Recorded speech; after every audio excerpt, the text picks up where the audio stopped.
আসসালামু আলাইকুম।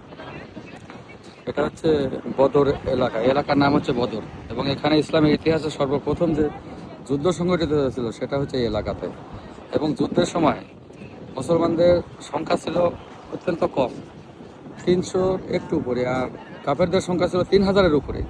তো মহান আল্লাহ পাক তিনি মুসলমানদেরকে সহায়তা করার জন্য এই পাহাড়ের আকাশ থেকে ফেরেশতা তিনি এখান দিয়ে নামিয়েছিলেন, যেন বদরের যুদ্ধে ইসলামের পক্ষে হযরত মুহাম্মদ সাল্লাল্লাহু আলাইহি ওয়াসাল্লামের সাহাবীদেরকে সহায়তা করতে পারেন। সেই সহায়তা করার জন্য এই পাহাড় থেকে মহান আল্লাহ পাক ফেরেশতা নামিয়ে দিয়েছিলেন, অসংখ্য ফেরেশতা। তারা গিয়ে এখানে যে বদরের যুদ্ধ সংগঠিত হয়েছিল এই এলাকাতে, সেই যুদ্ধে তারা অংশগ্রহণ করেছিলেন এবং ইসলামের পক্ষে বিজয় এনে দিয়েছিলেন। সাহাবীদের পাশাপাশি তারাও ছিলেন যুদ্ধের এইখানে। এই সেই বদরের এলাকা বা বদরের মাঠ, ওই সামনে থেকে আর কি।